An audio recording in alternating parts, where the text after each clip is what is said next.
productor tuvo casi 20 años de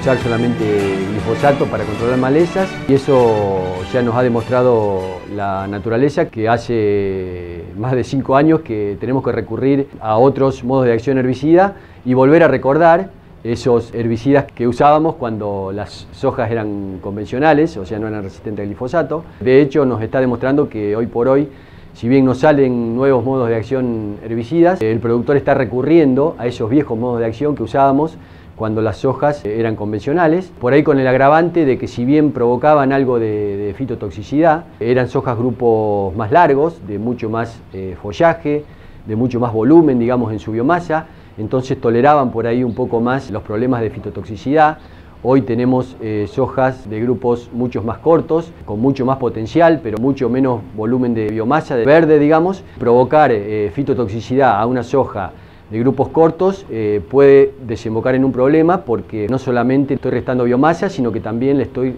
restando tiempo de competencia con las malezas, porque un caso grave de fitotoxicidad puede desembocar en un atraso para el cultivo y que de esta manera no desarrolle de manera normal. Lamentablemente todavía tenemos reportes de sojas sembradas sobre malezas nacidas. Eso lamentablemente es una práctica corriente, se hace y todavía el productor sigue pensando que con glifosato va a solucionar todos los problemas de malezas. Son 20 años de cultivos RR donde con un solo herbicida solucionábamos los problemas de malezas y hoy no es así. Te comentaba que tenemos reportes muy seguidos de sojas sembradas sobre malezas nacidas y lo que es peor aún, sobre malezas nacidas grandes, como ocurre con Amaranthus, como ocurre con Rama Negra, donde los tratamientos de posemergencia son muy costosos, pueden provocar fitotoxicidad y de esta manera provocar un atraso al cultivo. Las enfermedades de soja en general se ven las mismas enfermedades en todo el país, desde Balcarce al sur hasta Formosa al norte, desde el Entre Ríos al este hasta Córdoba al oeste. Son las mismas, lo que varía es la prevalencia, la cantidad de plantas afectadas por determinados patógenos. En el tema de enfermedades tiene relación muy directa con el ambiente, que no es solo la temperatura. La temperatura es uno de los factores, pero es suelo, es manejo de cultivo, y eso hace que una enfermedad, por ejemplo, para nosotros la mancha marrón, la septoria, una enfermedad llamada de final de ciclo, porque aparece después se agrava, no es que aparece, se agrava después de floración hasta la madurez, nosotros lo atribuimos, eso es básico para todas las enfermedades, la falta de rotación, pero eso a esta altura, en todo el país,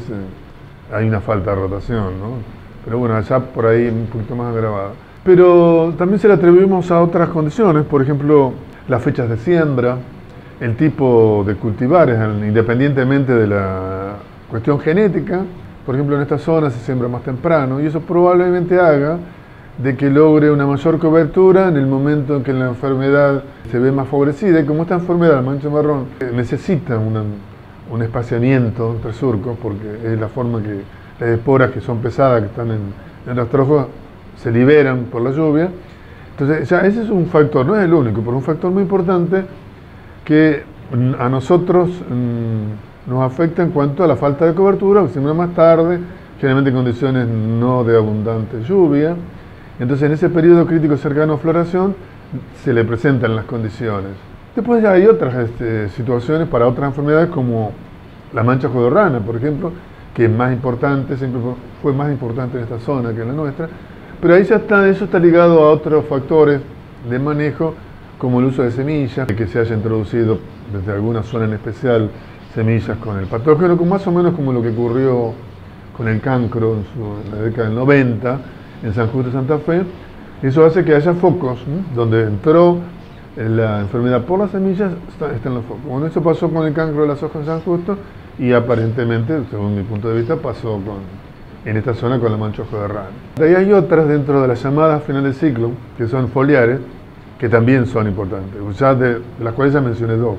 la mancha marrón septoria, la mancha codorrana cercospora sojina. Y hay una tercera con potencial, en realidad el problema es actual, ya más que potencial, que es la cercospora kikuchi, que es otro cercospora que se llama tizón por cercospora. Lo que pasa es que por ahora esa enfermedad normalmente uno la ve avanzado en el cultivo, pero en determinadas situaciones se las puede ver antes. Entonces cuando antes se presente, y eso ocurre en el futuro, va a ser otra enfermedad a tomar en cuenta.